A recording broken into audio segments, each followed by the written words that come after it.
Deixa eu cumprimentar aqui o senador Jean Paul Prats. Muito bem-vindo aqui ao Jornal da Fórum. Como é que vai, senador? Tudo bem, Miguel. Estão me ouvindo bem? Carolina, Felipe, um prazer estar com vocês aqui. Me desculpem aí a atrapalhação aí, que tive que trocar de aparelho aqui, mas isso já tá, eu acho que já estão me ouvindo bem, né? Eu é que não estava ouvindo vocês, então ia ser péssima a conversa. Ah, maravilha. Agora está escutando bem, né? Muito bem. É isso aí. Senador, o senhor é relator de 2 projetos sobre combustível. E eu queria começar aqui nossa conversa, que o senhor explicasse que projetos são esses? Que projetos são esses que o senhor está relatando? Miguel, são 2 projetos que mexem na base e uma parte digamos, no paralelo, digamos, no complemento do processo do preço dos combustíveis. A base, bom, vamos lá. Tem a base da base, que é o PPI, né, que é o modelo brasileiro de petróleo, que a gente discorda frontalmente do que o governo faz, do que o governo preconiza, do que ele defende, enfim, que é o papel da Petrobras, é o processo todo da paridade internacional, como se a gente fosse um país que importa todo o petróleo que consome, que não tem refinaria nenhuma. É o que eu sempre digo, é como se nós fôssemos uma Tuvalu petrolífera, ou seja, não produz uma gota de óleo e não tem uma refinaria. É pior do que o Japão. Antes eu falava um Japão energético, agora, mas depois, o Japão pelo menos tem refinaria, tem. Mas aqui é como se você não tivesse nada, né? Mas, nesse momento, o que está acontecendo é que nós temos uma situação crítica, absolutamente crítica, de um governo que olha para o crescente dos preços combustíveis e não fez nada, né? Já tem praticamente um ano de alta sustentada.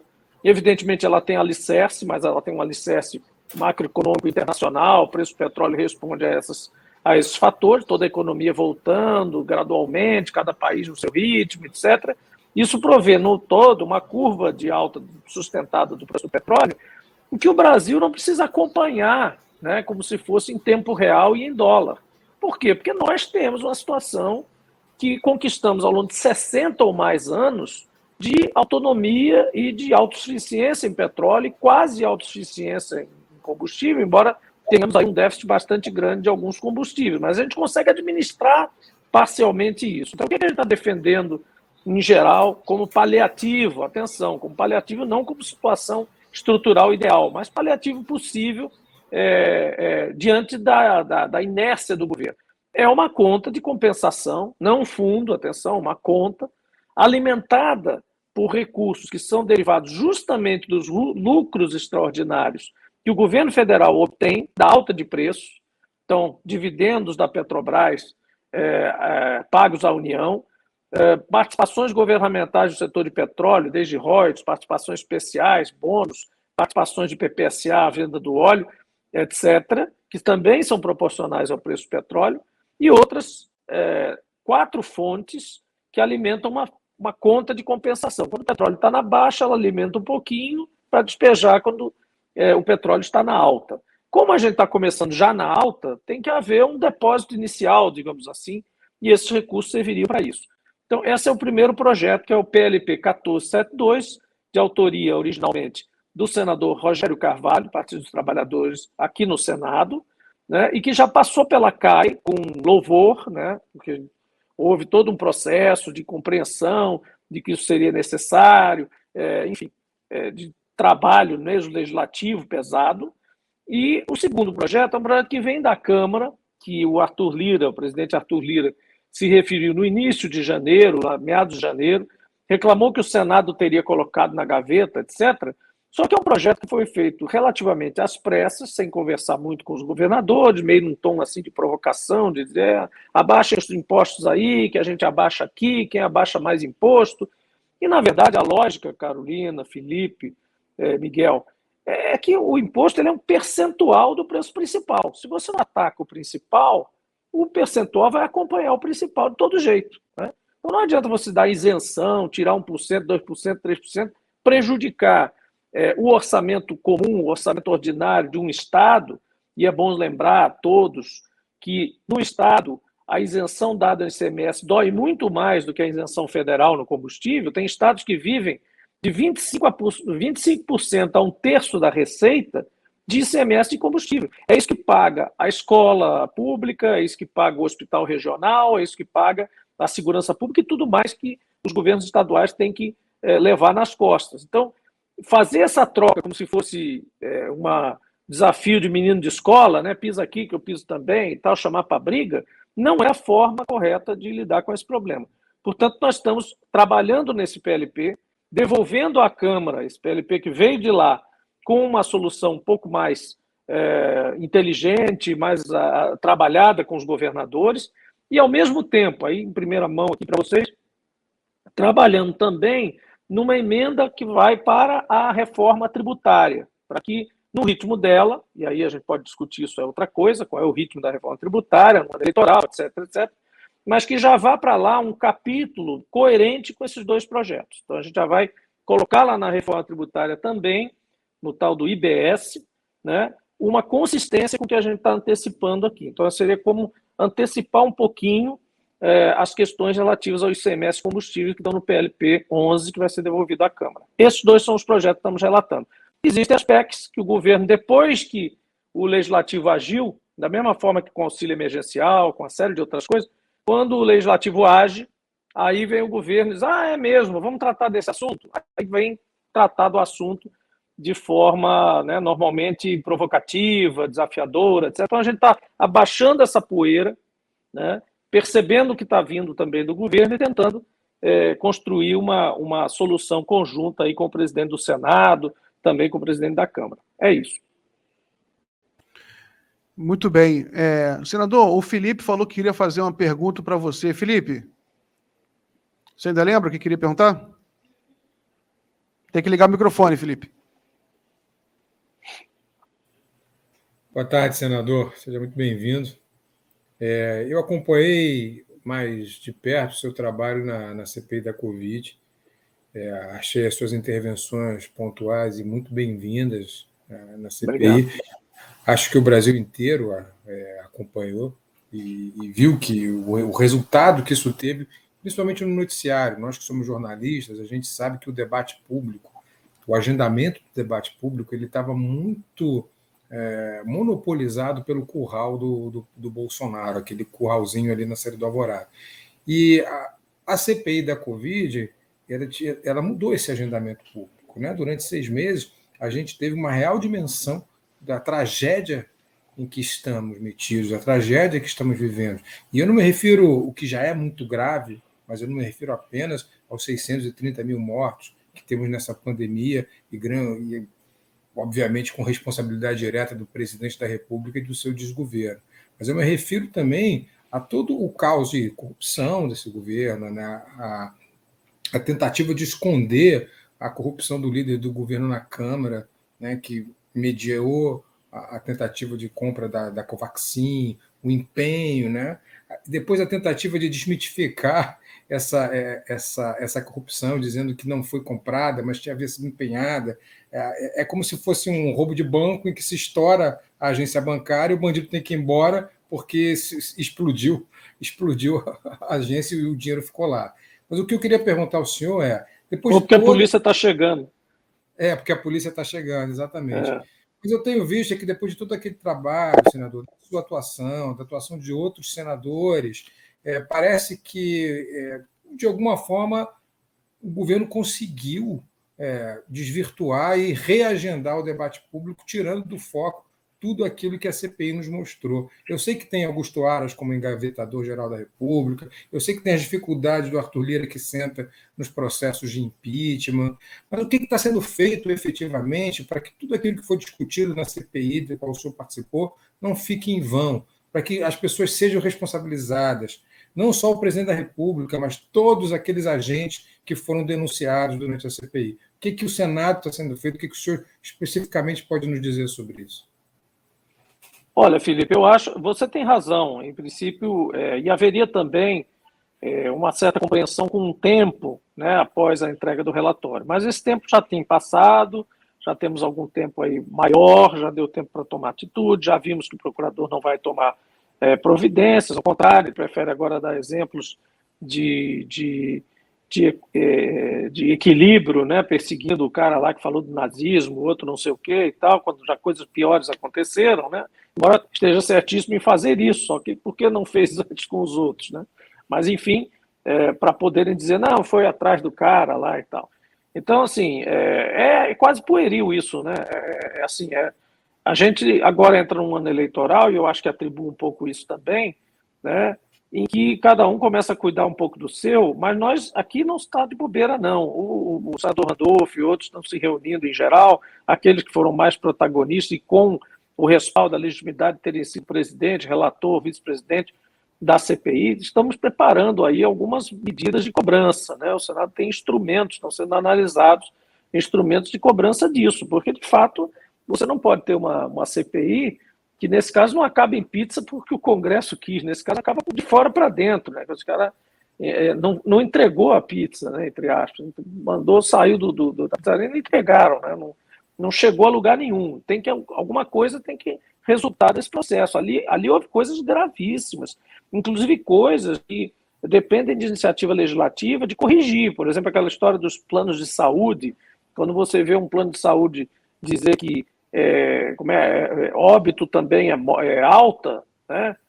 Aquilo é assustador. Quando você chega a um ponto em que é mais lucrativo alguém morrer para liberar um leito, porque já está no final do ciclo financeiro daquele paciente, para liberar para outro que vai começar, é escandaloso. É um negócio que muda toda a lógica e o entendimento do que é saúde pública e saúde privada, que também tem que obedecer aos princípios de saúde pública e da ética médica, do mínimo de compostura, digamos assim, de um plano de saúde, de um hospital, etc. Então, aquilo tudo, na época, eu inclusive falei sobre isso, que derivava dali, só desse capítulo da Prevent Senior, derivam uma série de possíveis legislações e medidas, né, legislativas e outras, e de agência, reguladora, etc., para rever todo esse conceito do que são os planos de saúde e a lógica que eles funcionam.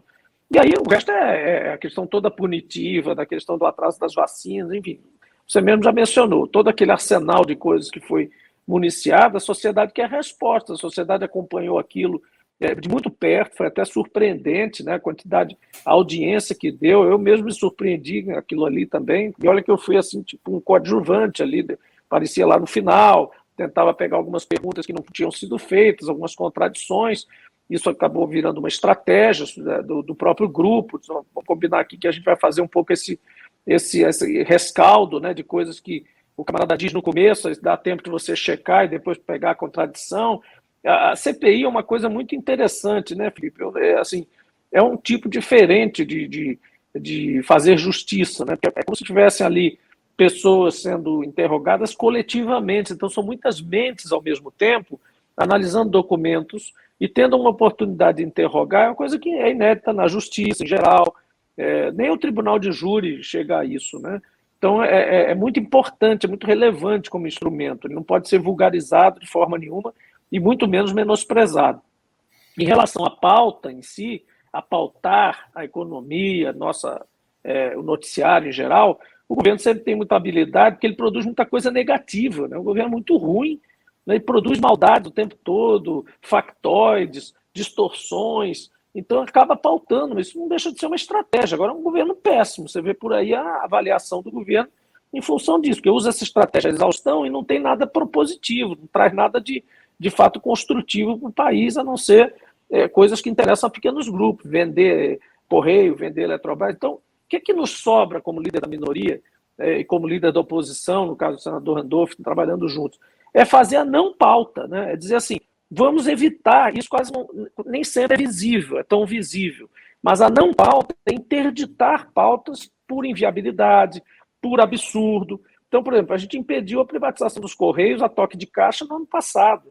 A gente tem, passaram por cima de nós com aquele monte de jabutis em relação à Eletrobras, mas nós estamos lá dialogando com o TCU o tempo todo para mostrar que a Eletrobras está subavaliada, os upsides não estão considerados ali, que o impacto tarifário não foi avaliado devidamente, aliás, não foi avaliado, ponto, não tem análise de impacto tarifário na venda da Eletrobras, que é a holding das holdings do sistema elétrico brasileiro, e se esconde isso, porque a população às vezes conhece mais a Chesf no Nordeste, conhece Furnas no Sudeste, conhece a Eletrosul, mas não lembra que a Eletrobras é a dona disso tudo, né?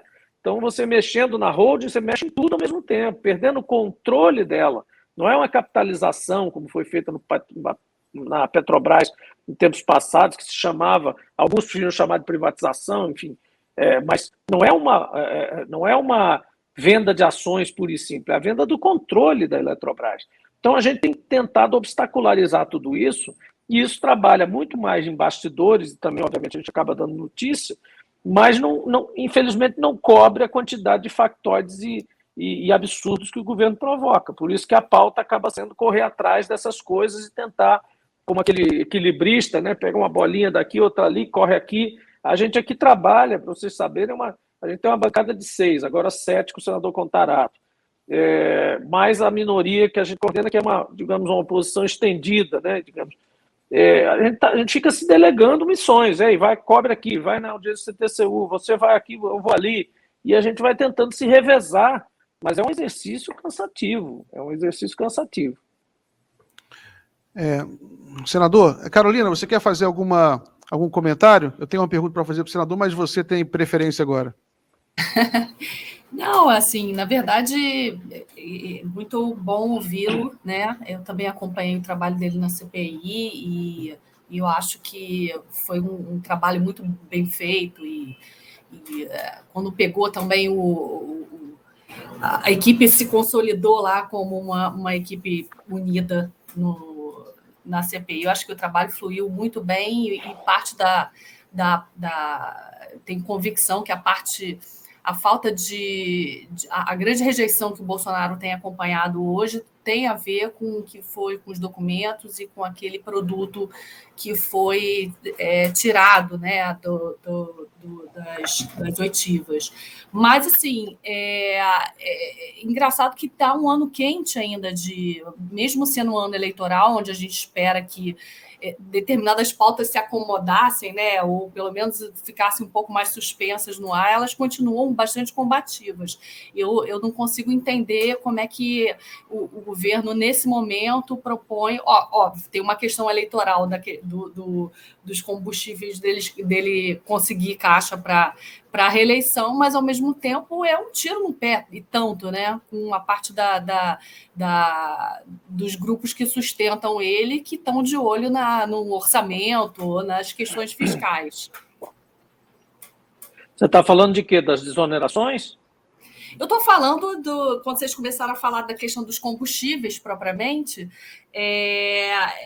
essa PEC kamikaze, como é que estão falando do governo, assim, ao mesmo tempo que ajuda, de certa forma, o cenário eleitoral, ela é um tiro no pé para aqueles grupos que apoiam o governo e que, assim, querem resguardar as questões fiscais. Então, assim, é tudo Carolina, caos, né? Pouco pensado o o caos. tempo inteiro. Carolina, o caos é porque esse pessoal é esquizofrênico, tem uma esquizofrenia envolvida nisso. O cara quer fazer o que ele acha, ou ele pretende que seja alguma coisa demagógica, eleitoral, eleitoreira, como queira, dependendo do grau, né? Mas ele é contra o Estado. Ele é o Estado mínimo, ele é a meritocracia, então ele é contra isso tudo. Então, como é que ele vai usar uma ferramenta que ele não queria que ela existisse, né? Então, no fundo, ele quer desonerar o negócio, mas quer ganhar os dividendos políticos. E ele vai só desonerar e depois ele não vai ter dinheiro para fazer as coisas. Então, a esquizofrenia desse governo é assim, que ela preconiza o Estado mínimo, mas depois precisa dele para fazer a PEC paralela. Como é que é aquele orçamento paralelo? O que é aquilo? É o orçamento público. Aquilo é orçamento público. Né? Ele só tem aquela parte secreta, específica e tal, né? E que, na verdade, é o que, no fundo, acaba turbinando, né, ainda um certo poder, que eu acredito que venha a fazer aí uma transição para quase nada, de ainda tentar propor algumas coisas, porque ainda tem gente que está turbinada por aquilo ali, essas coisas ainda não saíram, tem coisa, o cara botou trator não sei para onde, etc., não saiu ainda, então fica lá aquele regate ali, mas eu acho que a base desse caos que você menciona, é o próprio conflito interno, né, ideológico mesmo, e de prática, entre ideologia e prática, né, nesse processo. Ficou muito claro isso ao ver os debates sobre auxílio emergencial, que é o mais típico tipo de auxílio, e o próprio tal auxílio aí que substituiu o Bolsa Família. Né? A necessidade maior era dizer, acabou o Bolsa Família e botamos uma coisa melhor, que não é melhor. Mas é muita retórica. Né? No fundo, esse pessoal não queria era dar voucher para a escola pública, privatizar o hospital e botar um voucher lá em quem não pudesse pagar para ficar. Então, assim, a turma quer chegar num estágio que nem a Thatcher conseguiu chegar. Então, fazer isso agora na eleição não dá. Então, tem que dar um passo atrás, fazer de conta que é bonzinho, para depois... Você não viu a declaração espantosa do presidente para segurar o Paulo Guedes? Olha, segura aí que a gente vai fazer umas gracinhas aqui, como se ele dissesse isso. E se eu me eleger, você fica com o poder todo aí, vai fazer o que você quiser fazer com a economia. Né? Então, isso aí é quase dizer, ó, vamos enganar os bobos aqui e depois a gente volta a fazer o que a gente queria, nossa agenda. O Bolsonaro tem 30 anos de história mostrando que não tem a cabeça, pelo menos as ideias liberais do Paulo Guedes. Mas eu acho que tudo isso que o senhor está falando é mais fruto da incompetência e de uma inabilidade de gestão do que propriamente de uma questão ideológica que eles perseguem. Eles têm umas questões ideológicas, mas acho que eu acho que ele está correndo atrás do prejuízo agora, de tipo, parece um desespero para atrás de uma aprovação que ele perdeu. Mas justamente o prejuízo que ele está correndo atrás é justamente em função de 3 anos de atuação ideológica neoliberal, privatizante, Estado minimizante, né? Todo aquele processo que ele entregou a agenda para o Paulo Guedes e disse, bicho, você tem 2 anos aí para tocar esse troço. Como ele não conseguiu, o terceiro já foi mais ou menos. E o quarto agora, amigo, é o seguinte, agora eu preciso me reeleger. Você dá um tempo aí, espera me reeleger, a Vã Esperança, e depois eu te entrego o negócio de novo, você tenta. Né? E isso, veja, muito grande em parte por conta da sociedade que se organizou, as entidades sindicais, todos os movimentos, todos que já estavam ligados nesse processo, embora enfraquecidos do ponto de vista, por exemplo, sindical, etc., mas movimentos se organizaram e nós aqui sentimos isso, nós temos respaldo dessas pessoas. Nós não estamos aqui heroicamente sozinhos segurando as pontas. A gente é a ponta final do processo. É o cara que entra no plenário, que tem um alfinete aqui, consegue fazer o gol lá no final e impedir determinadas coisas. Nem todas, mas algumas. Ou alterar, ou negociar. Às vezes você não consegue tudo, mas você consegue alterar bastante um corpo de uma medida provisória, por exemplo. Né? Então, mas isso aí, toda essa atuação... Ela acabou provocando esse processo. A gente adiou muita coisa, impediu muita coisa, nem tudo, mas deu para fazer aí, de travar várias coisas que seriam absurdas, né? Que a gente conseguiu, felizmente, travar, com a ajuda e o apoio desses grupos todos que a gente vive conversando. Senador, eu vou liberar o senhor, a sua assessoria já disse que o senhor tem que pegar um voo agora, então, se quiser aí... se despedir, falar alguma palavrinha final para eu liberar? Não, parabenizar vocês aqui. Eu volto e meia consigo, né, ouvir o Jornal da Fórum e vocês têm aqui com a gente toda a liberdade de nos pedir para a gente participar mais, se eventualmente precisarem. Os assuntos agora vão ficar mais candentes, né, embora não tão objetivamente tão passíveis de aprovações, etc., mas a gente vai ter ainda algumas lutas aí que a gente vai precisar esclarecer. Correios não está terminado. A questão da Eletrobras está no TCU, também é um processo muito importante. Nós temos aqui 2 projetos também aqui que a gente tenta tramitar, que dizem respeito à privatização de empresas estatais, venda de controle, com autorização do Congresso Nacional. Lembre-se que tem uma ação lá no STF também sobre isso, assinada pelo então presidente do Senado e pelo então presidente da Câmara, né, e turbinada por nós lá, que estão lá com o ministro Lewandowski, que a gente também vai puxar. E essa questão da CPI também, que, como vocês bem colocaram, vai ser reorganizada, né, uma ação aqui para que a gente cobre os resultados. Então, a gente está aqui à disposição de vocês sempre que precisarem. É um prazer estar com vocês. Eu vou realmente correr para pegar o voo. Valeu, senador. Obrigado, hein? Até a próxima. Obrigado, pessoal. Obrigado, Carolina, Felipe, Miguel. Parabéns aí pelo trabalho.